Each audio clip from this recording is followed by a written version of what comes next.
Welcome to Say the Question. I'm Joe, that's Sam, and today we're asking why serving sizes on nutrition labels can feel legally correct and emotionally insulting at the same time. Yeah, because the weird part is they are not just making numbers up. The FDA says serving size is based on reference amounts people customarily consume. So when it still looks absurd, that says something about how far the label math is from real eating. Right, and that is exactly the tension we need to sit with. So let's start with the blunt version of it. The starting take is that serving sizes are technically compliant, but weirdly fake useful. Sam, start us off. I keep coming back to the same annoying thought. Serving sizes on nutrition labels often feel like they were chosen by someone who has never opened the bag in a real kitchen. Not illegal, maybe, but emotionally insulting. That's the clean way to put it. And I think the next question is whether that feeling comes from the label being deceptive or from us expecting the label to describe how people actually eat when it's really doing something narrower. Right, because the package will say one serving, and then the package itself is basically giving off a very different message. It's like, sure, technically one serving exists in the universe of math, but the food is standing there daring you to stop after that much. That's the part people react to. The numbers can be technically compliant and still feel fake useful, which is not the same thing as fraud, but it does explain why people get suspicious fast. So am I overstating it, or does that little gap do a lot of the damage? Because once the serving size looks detached from real life, people stop treating the rest of the label like calm information and start treating it like a little sales performance. No, I think that part is real. If the label feels like it was written for a person who never has snacks, never shares food, and never blinks, then the whole thing starts to lose credibility. But I still want to separate "this is annoying and unrealistic" from "this is secretly lying to me." Fair. The first complaint is basically, why are you talking to me like I'm a mouse? The second is the more serious one, which is, are you using a tiny serving to make the whole package look friendlier than it is? And that second version is the one worth pressure testing. Because sometimes the label is trying to standardize comparison. Sometimes it's preserving a legal definition. And sometimes it's just choosing a serving size that makes the product look less alarming. Those are different mechanisms, even if the user experience is the same annoying squint. That's the useful distinction. I'm not trying to say every single label is a tiny con job in a lab coat. I'm saying the label can be doing something technically defensible while still nudging people into a false sense of what the numbers mean in ordinary life. Exactly, and that's why people get hung up on the packaging instead of the math. Most shoppers are not trying to build a spreadsheet in the aisle. They're asking, if I eat the thing the way a human being would eat the thing, what am I actually dealing with? And that's where the annoyance turns into suspicion. Because the label doesn't just exist on a shelf somewhere in theory. It sits right on the package that is trying very hard to make you feel normal about buying it. If the serving size feels tiny or arbitrary, people assume the product is hiding behind paperwork. I buy that as a reaction, but I don't want us to collapse all of that into bad faith. A serving size can be awkward without being fake, and it can be misleading without crossing into a lie. That line matters, because otherwise, every odd label turns into a corruption story. Yeah, and I don't want the cartoon version either. The point is not everything is a scam. The point is that a lot of people look at these labels and feel like the standard is coming from some alternate universe where nobody ever ate the whole thing, shared the thing, or lost track of the thing halfway through the thing. And once it feels like that, the label becomes a little riddle instead of useful information. So the real question isn't just whether the number is legal. It's whether the number is helping a normal person make a normal decision, or whether it's hiding the useful part behind a standard nobody would naturally use.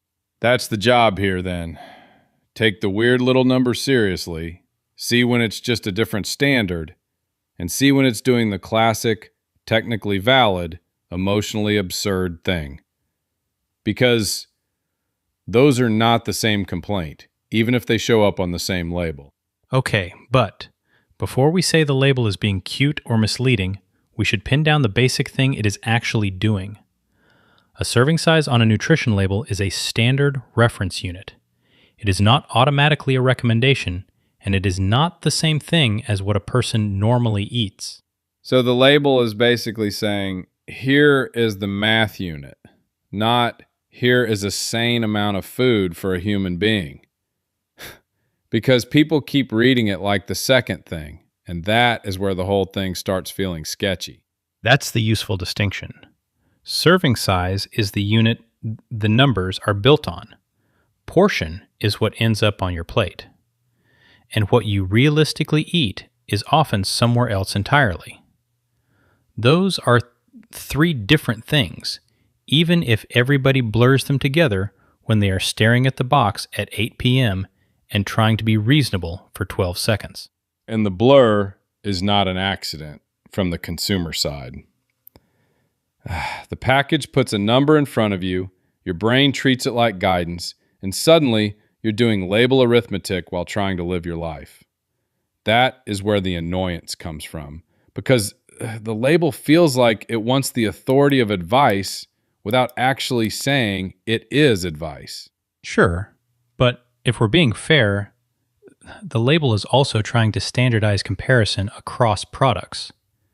If one company says a cereal amount is one thing, and another company uses a totally different chunk, you cannot compare the numbers cleanly. The serving size gives the label a common denominator, which is boring but useful. I get why standardization is useful, but where is the line, Joe? When does a useful standard stop being a helpful comparison tool and start becoming a thing that normal people are very likely to misread? That's the pressure point. A standard is fine when people understand it as a convention, and annoying when the convention is easy to mistake for ordinary life. The label is not lying just because it is standardized, but it is also not innocent if it knows people will read the standard as a suggestion about how much to eat.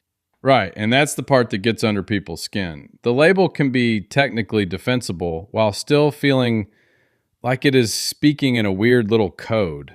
It is not saying you should eat this much, but it is definitely not designed like a sign that says, this is just the unit we chose so the table works. Exactly.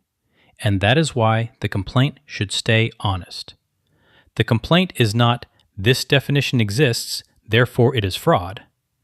The complaint is, this definition is easy to mistake for ordinary eating, and the format seems pretty aware of that. That is the cleaner version, because once you separate those things, the argument gets less stupid. A serving size is a measurement convention, not a life instruction.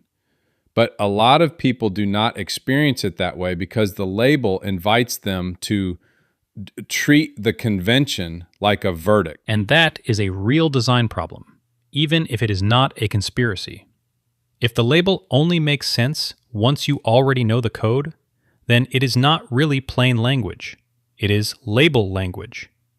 That can be fine for accountants and infuriating for everybody else. Exactly. And once you notice it, you start seeing how much of the label depends on you already knowing how to read it. People are not dumb for missing that.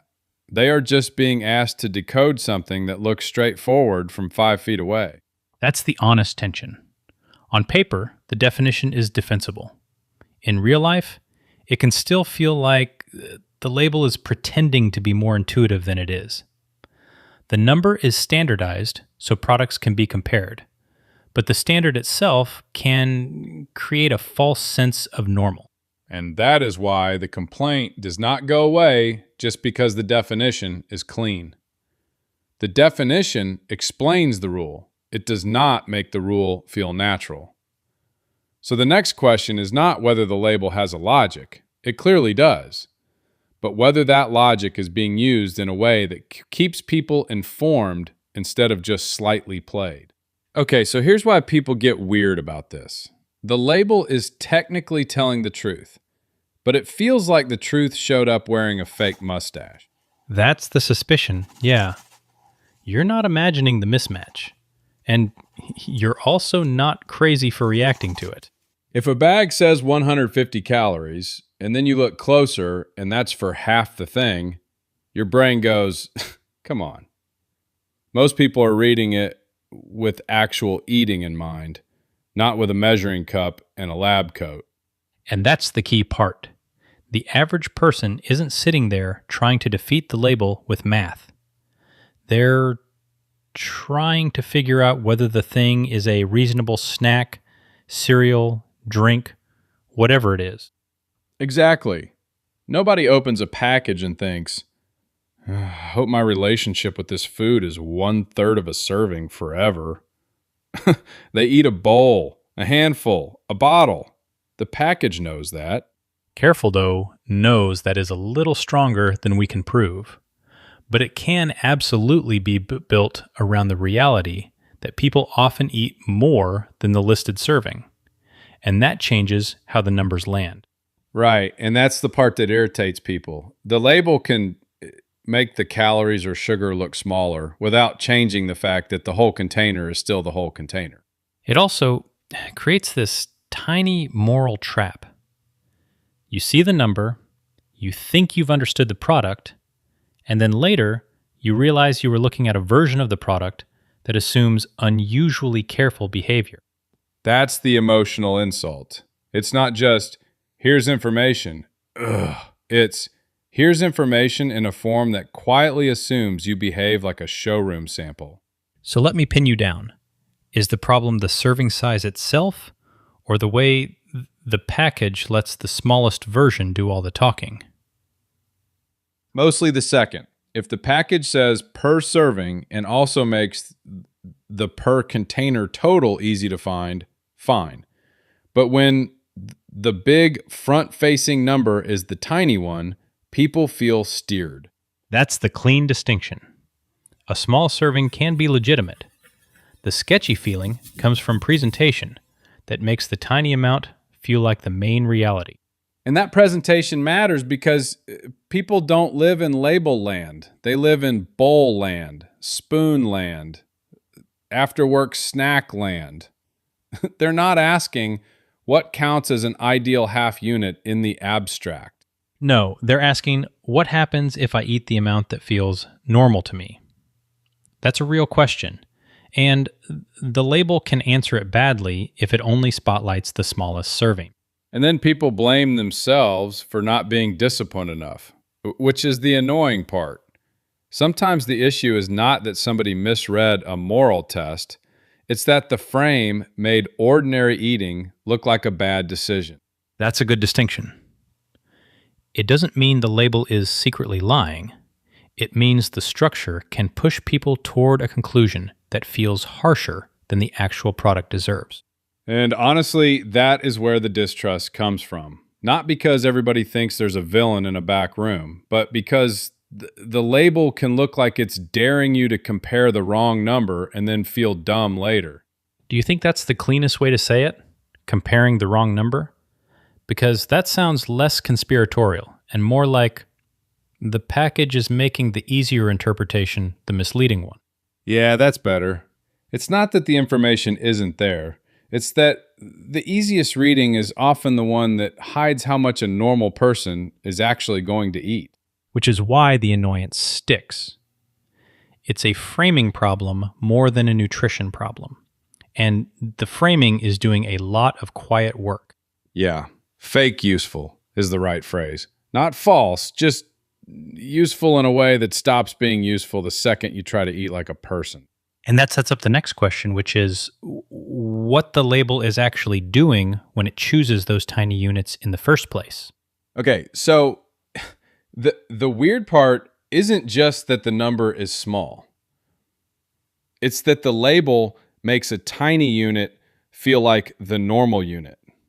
And if you're reading fast, that does half the work before your brain catches up. That's the right place to look. A serving size is often a comparison tool first.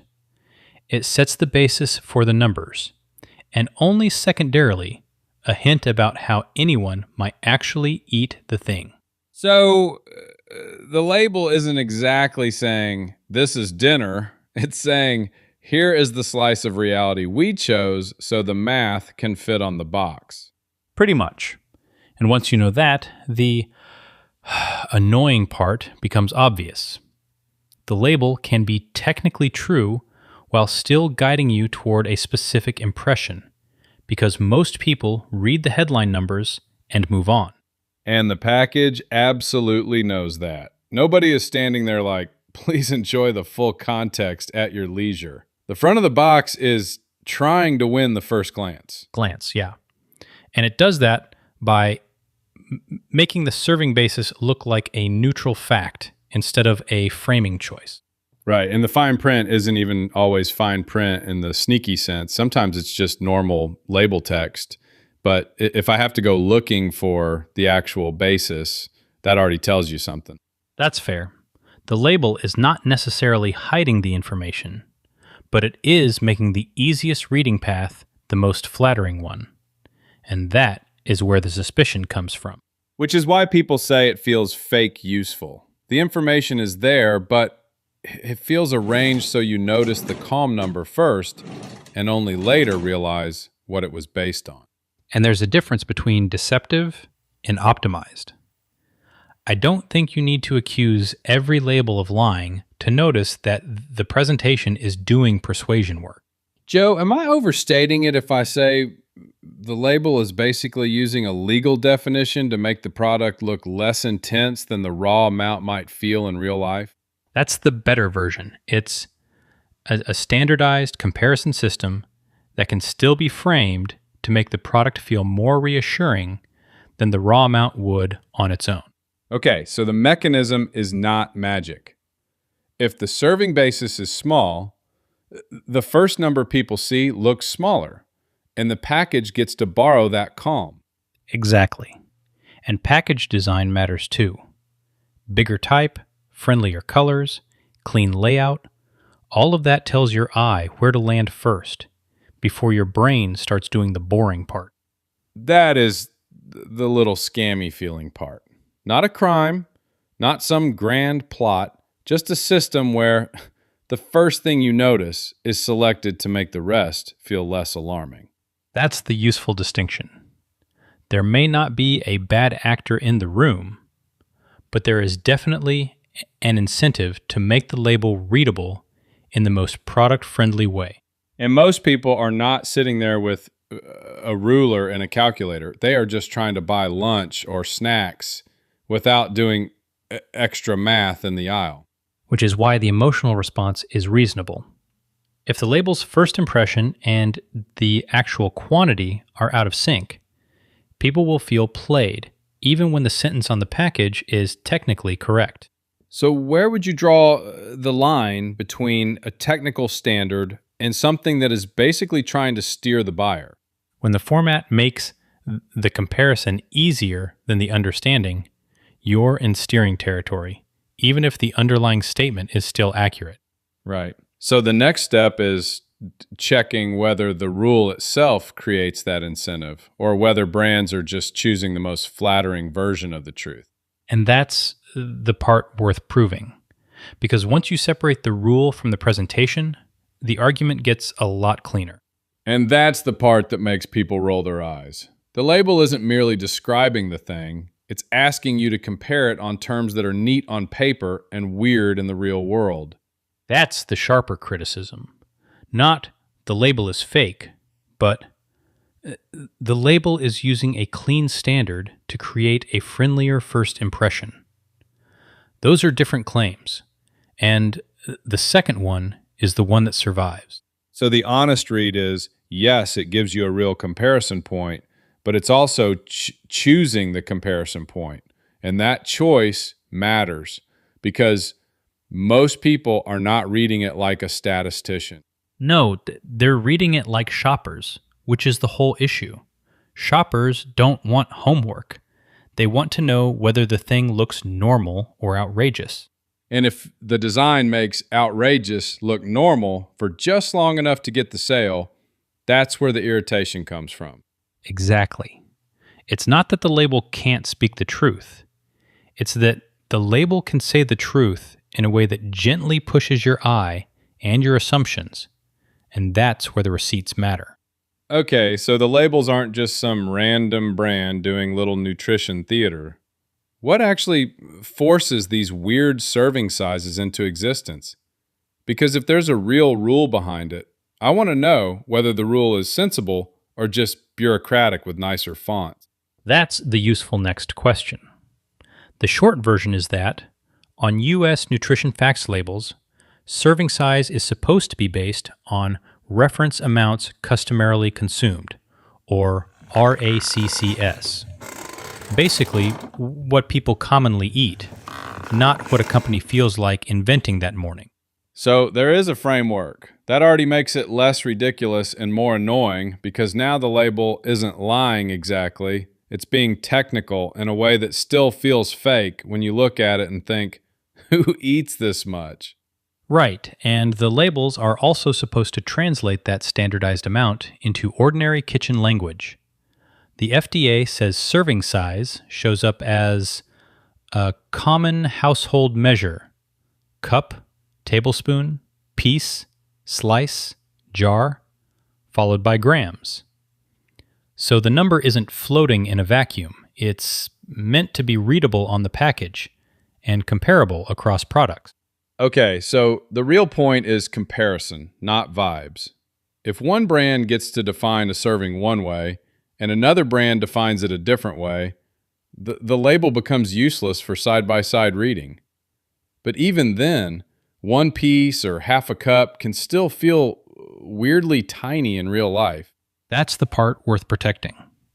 Standardization keeps every company from choosing its own trick size, because then the calories, sugar, and sodium numbers stop meaning the same thing from one package to the next. The serving size is a comparison unit first. Everything else only works if that part is stable. So the system is trying to stop the most obvious kind of nonsense, which is nice. But here's my question. If it's based on what people customarily consume, why does it still seem stuck in some alternate universe where everyone is eating dainty little portions and pretending that's normal? Because customarily is doing historical work, not just present tense work. The FDA says the current serving size standards were primarily based on older consumption surveys, 1977 to 1978, and 1987 to 1988. That helps explain why a lot of modern labels can feel dated, even when they are following a rule that was built from actual consumer data. That is a deeply rude detail. Not illegal, not sinister, just rude. If the baseline comes from older eating patterns, then the emotional mismatch makes sense. The label isn't pretending to know your life. It's just speaking from old reference points that don't always match what people do now. And the FDA does have at least one built-in answer for packages that are realistically eaten in one sitting. Some products get dual-column labels, so you can see both per serving and per package or per unit nutrition information. That's the system admitting, in its own careful way, that people do not always stop exactly at the neat little serving boundary. That's actually the fairest part of the design so far. It says, here's the reference amount, and here's what happens if you eat the whole thing, which is a lot more honest than pretending the bigger number doesn't matter just because it lives one line down. Yeah, and one more thing people miss. The serving size on the label is not a recommendation of how much to eat. It's a comparison unit. That matters because otherwise, people read the label like a tiny moral instruction manual instead of a measurement system. So the rules explain part of the weirdness, but not all of it. The system is more structured than people assume, Yet, the lived experience is still, why is this package talking to me like I should weigh out a cartoon snack? And that's probably where the next question lives. Once you know the labels are standardized and not just made up on the spot, you still have to ask, who gets to benefit from the confusion around them? Because a rule can be real and still be easy to lean on when you want the numbers to feel smaller than they are. Okay, so if the rules are settled, the next ugly question is, who actually benefits from the weird little serving size number? Because it sure doesn't feel like it was designed by somebody who ever opened the package. Usually the benefit isn't some cartoon villain thing. It's that a smaller serving makes the front-facing numbers easier to live with, and the label system rewards whatever looks neat, defensible, and familiar. So the business version of the truth is, make the portion sound controlled enough that the product feels less heavy, less expensive looking, and less embarrassing on the shelf. That's a very specific kind of honesty. And the shelf part matters. FDA has said package size affects how much people eat and drink, which is exactly why the label presentation isn't matters commercially. just a neutral mirror. It's part of how the product gets framed. That's the better way to say it. If the package can be read as multiple servings, the per-serving numbers can look friendlier even when the total package hasn't changed. Joe, am I overstating this, or is that basically the game? Not fraud, just a carefully chosen version of the truth that makes the product easier to sell. You're close, but I wouldn't flatten it into pure marketing. Some of it is marketing, some of it is compliance, and some of it is just keeping the label consistent across products instead of making every package a weird special case. Businesses respond to what people notice first, not to some abstract ideal of purity. So is the part that bothers you the rule itself, or the fact that the rule leaves room for the friendliest looking version? The rule is the setting. The complaint is what happens inside it. If you can legally choose a serving size that shrinks the scary-looking numbers and makes the label read softer at a glance, of course companies are going to lean that way. And the FDA framework does recognize that the whole package matters. For some small, individually packaged items, the entire contents have to be one serving because the package itself is the thing people actually buy and eat. Which is the label quietly admitting that the package is the real experience, not the little math problem on the side. Exactly. And that doesn't prove bad faith. It just means the label has to do two jobs at once: communicate reality and survive the sale. And those jobs aren't identical. A technically accurate serving size can still be strategically chosen because it reads lighter, calmer, or better value on first glance.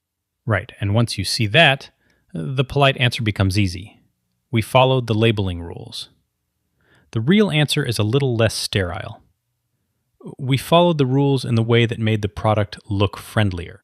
That's the part people feel in their bones. Not a grand scheme, just a system that rewards the smallest, neat version of the number, even when nobody eats it that way. Exactly. So the next question is whether people are mad at dishonesty or just at the fact that the honest version isn't the one on the front of the box. Okay, but let's separate the clean answer from the real one for a second. The clean answer is serving sizes help people compare products. The real question is what they're trying to make feel normal when you actually look at the numbers. That is the official answer, and it is not fake in the purest sense. Standardized serving sizes do give you a common reference point, which matters if you're comparing two products that look similar but aren't. That part is boring, but boring is sometimes the whole point of the rule. Sure, but the part people notice is that the reference point is often tiny enough to make the numbers look polite. It's not lie on the label, it's pick the version that won't make anyone blink too hard. That's the useful distinction. The label can be both technically compliant and emotionally convenient. Those are not the same thing as fraud, but they also are not the same thing as neutral. So am I overstating it if I say the polished story is clarity and the less polite story is perception management? No, that's pretty close. Clarity is what gets said in public because it sounds clean and defensible. Perception management is the awkward description of what a lot of design choices do, even when nobody is sitting there plotting anything dramatic. And that awkward part matters because the public version always sounds like a school presentation. Nobody says, "We picked the number that makes the product look less ridiculous." They say, "This helps consumers," and then act like that answers every follow-up. Right, because helps consumers can mean a bunch of different things. Sometimes it means real usability. Sometimes it means the design is easier to defend if nobody asks what happens when a normal person eats the thing the normal way. That's the piece people can feel even before they can explain it. The label isn't just giving data, it's shaping the first impression of the data. And if the first impression is strategically softer than the actual amount people eat, that creates this little confidence gap. Yes, and that gap is where the honesty problem lives. The arithmetic can still be correct, but the emotional meaning is being managed. If you only talk about the arithmetic, you miss why people feel mildly gaslit by the whole thing. Mildly gaslit is about right. Not because the label is one giant scam, but because it often asks for a very polished reading of a very messy eating reality. It wants the clean story and the convenient story to land at the same time. And that's where I would keep the claim grounded. I would not say every serving size was designed by a villain in a blazer.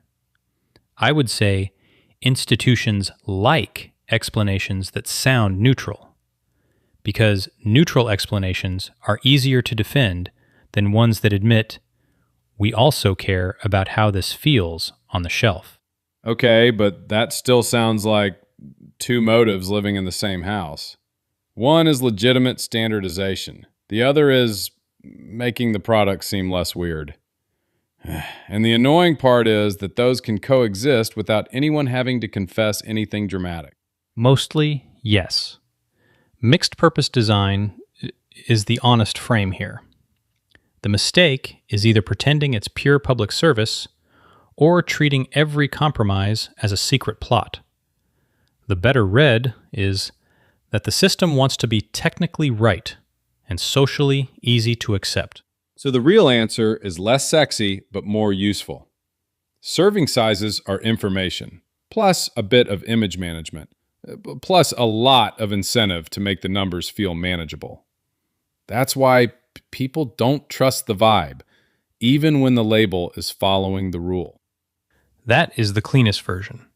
And the next bad take is usually to swing too far the other way and say, see, the whole label is fake. It's not fake. It's just doing math and manners at the same time, which is where the awkwardness starts. Okay, here's the cleanup. The stupid version is, this is a scam. And the equally stupid version is, if it's on a regulated label, nothing weird is happening. Both of those flatten the thing people are actually reacting to. The better version is a little more boring, which is usually a sign it's closer to true. Serving sizes are meant to be comparison units, not life advice. Exactly. They help you compare products and read the numbers in a standardized way, but they are not a recommendation for how much you should eat or drink. That sounds like a small distinction, but it is doing a lot of work here. And that's why the pure scam take is too broad.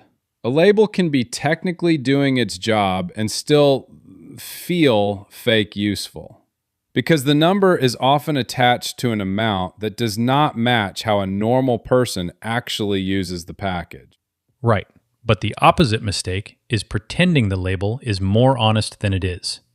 The FDA is pretty explicit that serving size is not a recommendation, and the CDC says it reflects what people are likely to eat or drink, not necessarily the portion they should eat. So the label is a reference point, not a prescription. Joe, am I overstating it if I say the confusion is built into the phrase itself? Because serving size sounds like the amount a sane person would serve, and that is where people start assuming the label is quietly advising them. A little, yeah. The phrase invites a moral reading that it does not actually support. And some of the weirdness is historical, too. FDA materials point out that older serving size standards were based on past consumption data, so parts of the system reflect what people were likely eating when those standards were set, not necessarily how everyone eats now. So it's not a lie, but it is a system that can get treated like a promise. That is why people keep arguing past each other. One person is defending the legal definition, and the other person is reacting to the real-world experience of opening the package and thinking, who is this serving? That's the useful distinction. The label can be correct as a comparison tool and still be clumsy as a real-life guide, because those are not the same job. If you expect it to tell you what a normal portion looks like in your kitchen, you're going to feel misled. If you use it to compare one product against another, it does what it says on the tin, more or less. And that is where the practical reading starts. You do not stop at calories per serving and call it a day. You check servings per container, because a nice-looking number on the front can get very less nice once you realize the package contains more than one serving. Exactly. The label only makes sense if you read the whole unit, not the friendliest line on the box. Otherwise, you can look at a modest number and miss that the package is built around 2 or 3 servings, which is the part that actually changes the math. And that's why people feel ambushed by it. The front of the package is doing marketing, the back is doing accounting. And if you only pay attention to one side, you're setting yourself up to be surprised when the numbers don't match the vibe. So where do you draw the line between misleading in practice and people not reading carefully? Because I think both can be true, but I want the sharper version of your complaint. I think the honest answer is both. The label can be legally fine and still set up a bad first read, but lazy reading is still part of the problem, especially when people skim the front, ignore servings per container, and then act personally betrayed by arithmetic. So the real answer is boring. The label isn't fake, the consumer isn't stupid, and the confusion lives in the gap between what the label is for and what people want it to mean. Okay, but the annoying question is whether we're part of the problem too. Not in a blame yourself way, just in the boring, inconvenient way where consumers help keep the whole thing alive because we keep buying the weird version and then acting shocked that it's weird. That's the cleaner version of it. People aren't sitting there scheming to preserve bad labels, but they absolutely reward whatever is easy to grab, easy to ignore, and easy to mentally round off. If enough of us treat the label like a rough suggestion instead of a real reference, the system gets to keep being vague and still function. Right, and once something gets normal enough, it stops feeling strange. A giant portion doesn't look outrageous if you've been staring at giant portions your whole life. It just looks like lunch or a snack or whatever the house decided counts as a reasonable amount before anybody thought too hard about it. Exactly. And that's where the consumer side matters. Without turning into a moral lecture, people don't just read labels as legal definitions. They want them to answer a human question, which is basically, How much am I actually going to eat? When the label answers a different question, people still use it, but they use it awkwardly. So we're asking the sticker to do emotional work it was never designed for? Like, we want the box to look at us and say, no, seriously, that's the amount, even when the actual amount in real life is whatever half-empty bag, second bowl, or late-night handful we're about to pretend doesn't count. Joe, where would you draw the line on consumer responsibility here? Because I don't want to slide into people should just be better nonsense, but it also feels too easy to say shoppers have no role at all. I think the line is pretty simple. Consumers can reinforce a bad system without creating it. That's different from being the cause. If enough people stop checking the label carefully, or they buy the biggest container because it feels like better value, or they keep treating a giant package as normal, companies learn what the market will tolerate. But that still doesn't mean the shopper is the villain. The shopper is operating inside a setup that already nudges them toward convenience, speed, and habit. If the label only makes sense after a little translation, most people are going to stop doing the translation every time and just go with what feels familiar. And then family habits kick in. Snack culture, bowl size, the default amount that gets poured without thinking. All of that teaches people what counts as normal long before they ever scan the label. If every house treats a certain container like one serving, that number becomes reality just because everybody agreed to stop noticing. That's the mechanism, yeah. Repetition trains expectation. The market doesn't just meet demand. It shapes what feels ordinary. And then the ordinary shape gets treated like it was always natural. So when people say, this doesn't make sense, they're not always being irrational. Sometimes they're just noticing that the habit and the label are speaking different languages. Which is why the whole thing can feel fake, even when nobody has technically lied. The package may be legally defensible, but if it depends on everyone pretending they eat in tidy little units, then yeah, the lived experience is going to feel insulting. Not fraudulent, just annoyingly detached from reality. That's the useful distinction. It's not that consumers are dumb for wanting intuitive labels. It's that the system is asking them to do extra translation every time they shop. And once people get used to translating, they stop demanding better translation. They adapt around the confusion instead of pushing against it. So the honest answer is probably uncomfortable. Companies design the format, but consumers also train themselves to live with it. Nobody gets to pretend they're innocent, and nobody gets to pretend the whole burden belongs to the shopper either. That's where I land too. It's a shared system problem. The design shapes the habit normalizes the design, and the label only captures the legal slice of the thing. So if we want to fix it, we probably can't just shame companies or scold consumers. We have to make the everyday reading easier than the current setup people are stuck with. Yeah, because if the honest reading takes work every single time, people are going to cheat a little and call it normal. And once that becomes the habit, the bad label gets to act innocent forever. Okay, but if we're actually fixing this instead of just yelling at the label, the move is pretty simple. Stop pretending the serving number is the whole truth. Give people a clearer cue about what the package means in real life, not just the mathematically polite version. That's the useful correction. You can't make one serving fit everybody, but you can stop the label from acting like the serving is the whole story. The dual column thing. Exactly.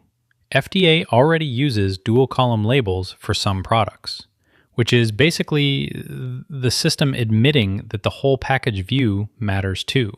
That's not a magic fix, but It helps when the serving size is technically standardized and emotionally insulting at the same time.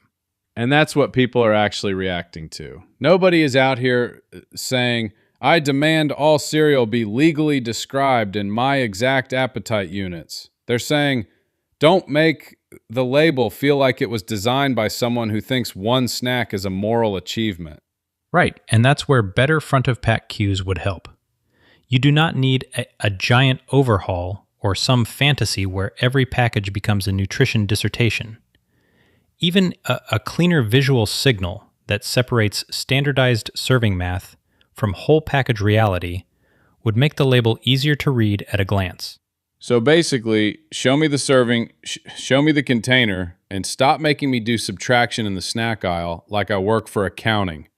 If the package is obviously the amount people usually eat, the label should say that plainly instead of hiding behind a tiny serving number. Yeah, and that gets to the practical middle ground. Standardized servings still matter because they let you compare products without every brand inventing its own math. But the package also needs to give you enough context to understand what you're likely buying into. The point is, comparison without the little bait and switch feeling. Would you go farther than that, though? Like if a package has 2 or 3 servings and most people know they're going to eat the whole thing, should the whole package number be the thing people see first? Or is that too messy to be useful? I think you'd want both, but the hierarchy matters. Let the front of the package do the orienting. Then let the standard serving do the comparing. That way you do not force people to decode a label before they even know whether the numbers are about one serving or the whole container. That's the part that makes sense to me. The label can be standardized without being smug about it. If the design quietly tells the truth about the amount people are likely to eat, it stops feeling like a trap and starts feeling like a tool. And for listeners, the immediate habit is dead simple. Don't stop at the serving number. Check servings per container. Look for whole package context if it's there. And treat the label as comparison data, not a meal plan. If the label looks weirdly abstract, that usually means you need the bigger view, not more faith in the tiny number. So, that's the end of this one. Thanks for joining us on Say the Question. Subscribe or follow, and we'll be back tomorrow.